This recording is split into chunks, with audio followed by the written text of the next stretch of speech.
आजकल की जिंदगी में जो एक चीज हमें सबसे ज्यादा परेशान करती है वो है गुस्सा, जो किसी भी बात पर आ जाता है।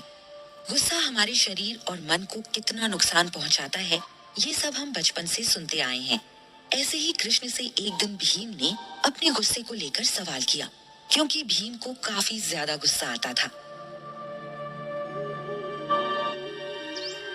भीम ने गंभीर होकर कृष्ण से सवाल किया, कान्हा, आप तो जानते ही हैं, मुझे अक्सर गुस्सा आ जाता है और कई बार तो मेरे बस से बाहर होता है। मैं चाह कर भी खुद को काबू में नहीं रख पाता हूँ। आप तो जानते ही हैं कि गुस्से में मैंने कई बार कितने गलत कदम उठाए हैं। कृपा करके इसके लिए कुछ रास्ता दिखाइए। कान्हा भीम को जानते थे और उसके गुस्से को भी। वो अच्छे से जानते थे कि न सिर्फ इस समय बल्कि आने वाले कई युगों तक गुस्सा या क्रोध मनुष्य का सबसे बड़ा दुश्मन होगा। इसलिए इस बारे में जानकारी देना जरूरी था। कृष्ण ने इतना सब सोचते हुए भीम को बताया, भीम, इंसान को लगता है कि उसका दुश्मन बाहर कहीं है, पर सच ये है कि उसका दुश्मन बाहर से पहले उसके खुद के भीतर ही होता है। इंसान को बाहर के दुश्मनों से लड़ने से पहले अपने भीतर के दुश्मनों से लड़ना चाहिए। उन भीतर के दुश्मनों में सबसे बड़ा दुश्मन हमारा गुस्सा ही है। भीम कृष्ण को देखकर समझने की कोशिश कर रहा था, पर उसे समझ आकर भी कुछ समझ नहीं आ रहा था। कान्हा, गुस्सा भी तो मन का ही एक भाव है। अगर प्रेम इंसान का भाव है तो गुस्सा भी तो है। फिर उससे कुछ अच्छा क्यों नहीं होता? और प्रेम से सब अच्छा ही क्यों होता है? ये बहुत अच्छा सवाल है भीम। लोगों को लगता है कि प्रेम, दया, करुणा ये सब भाव अच्छे हैं, तो इनका जितना चाहे उतना इस्तेमाल कर सकते हैं। पर ऐसा नहीं है। किसी भी भाव के ज्यादा होने से आदमी अपना नुकसान ही करता है, चाहे वो प्रेम हो या गुस्सा। भीम अपने दिमाग को दौड़ाने की कोशिश कर रहा था, पर प्रेम के बारे में कान्हा की बात उसे अजीब ही लग रही थी, क्योंकि खुद कान्हा बहुत बड़ी प्रेमी के रूप में जाने जाते थे। कान्हा, प्रेम भला कैसे किसी का नुकसान कर सकता है? प्रेम तो इस दुनिया का सबसे अच्छा भाव है। ये तो आप ही कहते हैं ना? कृष्ण भीम की दुविधा को समझ रहे थे और ये देखकर उन्हें थोड़ी हंसी आ रही थी। उन्होंने अपनी सुंदर मुस्कान के साथ भीम को समझाया, जरा सोचो भीम, तुम किसी से प्यार करते हो और सिर्फ प्यार ही करते हो, तो इससे क्या होगा? खाना कैसे आएगा? काम कैसे होगा? बाकी चीजों का क्या होगा? कपड़े क्या पहनोगे? ये जो तुम इधर उधर दिन भर घूमते हो, इसके पैसे कहाँ से आएंगे? भीम, जीवन सिर्फ प्यार करने से नहीं चलता है। प्यार, गुस्सा और दुनिया का हर एक भाव एक संतुलन में होना चाहिए। जिसने ये संतुलन बना लिया, उसके लिए ये कठिन जीवन आसान हो जाता है। पर ये इतना आसान नहीं है जितना मैं कह रहा हूँ। यहाँ तक मैं खुद जो तुम्हें इतनी बातें बता रहा हूँ, मुझे भी कभी कभी बहुत गुस्सा आता है। तो आपको जब गुस्सा आता है तब आप क्या करते हैं? गुस्से को क्या सच में काबू में किया जा सकता है क्या? बिल्कुल भीम, गुस्से को काबू में करने के लिए हर इंसान को बस अपने मन को काबू में रखना होगा।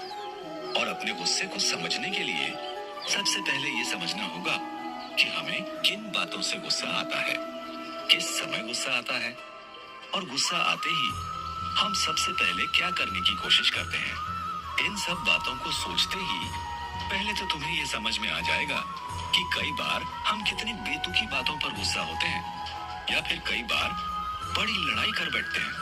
सबसे पहले इन वजहों का पता लगाना होगा। कान्हा, आप कैसी बातें करते हैं?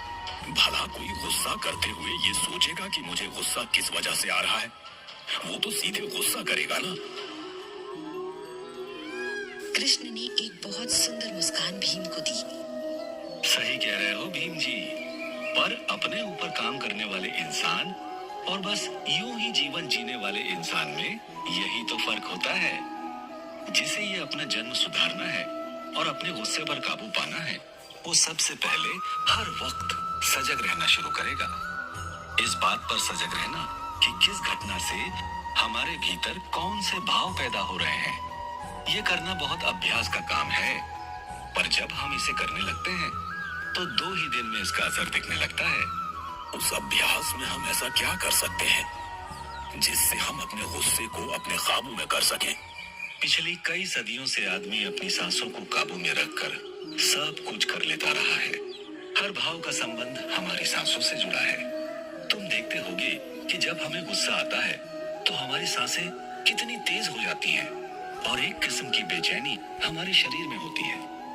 इसलिए जरूरी यही है कि हम रोज कुछ समय अपनी सांसों को काबू में करने का अभ्यास करें। योग या फिर प्राणायाम करना गुस्से को शांत करने का सबसे अच्छा तरीका है। तुम देखोगे कि जितने भी साधु हैं जो हमेशा ध्यान करते हैं, या फिर वो सभी लोग जो दिन के कुछ घंटे ध्यान लगाते हैं, उन्हें बाकी लोगों की तुलना में कम गुस्सा आता है। उन लोगों का असल में अपनी सांसों पर काबू है। जिसका सांसों पर काबू हो गया उसका बाकी सब पर भी काबू हो जाता है। कृष्ण ने लगभग सब कुछ जैसे भीम को समझा दिया था, पर भीम को अभी भी बहुत कुछ जानना था। वो अपनी सोच विचार से एक पल में बाहर आया और सवाल किया, ये सब तो ठीक है कान्हा, पर अगर किसी ने हमारी इच्छा के हिसाब से काम न किया हो और उससे हमें गुस्सा आए तब क्या करें?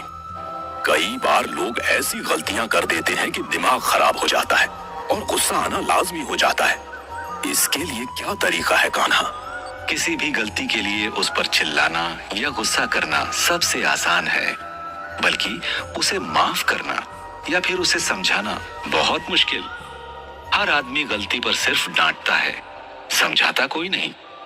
जो गुरु अपने शिष्य को उसकी गलती पर डांटता नहीं बल्कि समझाता है, वो शिष्य बहुत समझदार होता है।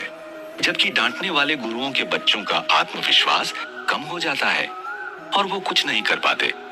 इसलिए लोगों को माफ करना सीखना चाहिए। पति, पत्नी, बच्चे या फिर किसी भी रिश्ते में गुस्सा कभी रिश्ते बनाता नहीं है, बस तोड़ता है। जो माँ बाप हमेशा बच्चों पर गुस्सा करते हैं, वो बच्चे अपने माँ बाप से सच बोलना बंद कर देते हैं। अगर शांति से, समझदारी से बात की जाए तो हर बात आसान है। जो इंसान शांत स्वभाव में रहता है वो ज्यादा सुखी भी होता है और अपने काम को अच्छे से कर पाता है। इसीलिए मैं चाहूंगा कि तुम भी बेवजह गुस्सा करना छोड़ दो। कान्हा, ये बात इतनी आसानी से कोई पहले समझा देता तो मैं अपनी इतनी शक्ति गुस्से पर कभी बर्बाद नहीं करता। बस कान्हा, एक आखिरी बात, एकदम से आए गुस्से को कैसे रोकें? जैसे ही गुस्सा आए तुरंत अपनी सांसों पर ध्यान दो। सांसें तेज चल रही हो तो उन्हें सामान्य करो और फिर समस्या के बारे में सोचो जिसके लिए तुम्हें गुस्सा आ रहा था। कई बार बस चुपचाप बैठे बैठे खींच भी होती है, तो उस खींच की जड़ तक पहुंचो। कई बार गुस्सा हमें खुद पर आ जाता है और उसे हम दूसरों पर उतारते हैं। दूसरों पर गुस्सा उतारने वालों को ही सबसे ज्यादा योग और प्राणायाम की जरूरत होती है। अगर ऐसे लोग दिन के कुछ पल भी अपनी सांसों को देंगे तो उन्हें बहुत फायदा होगा। सही कह रहे हैं आप कान्हा, अब मैं ऐसा ही किया करूंगा। कृष्ण ने अपने मन को काबू में रखने के लिए ठीक ही कहा था। गुस्सा सबसे आसानी से आ जाता है और लोग गुस्से में न जाने कितने गलत कदम उठा लेते हैं। जब भी आपको गुस्सा आए, एक लंबी सांस लीजिए और उस बात और उस गंभीरता के बारे में सोचिए। आप देखेंगे कि आपका गुस्सा काफी हद तक कम हो गया है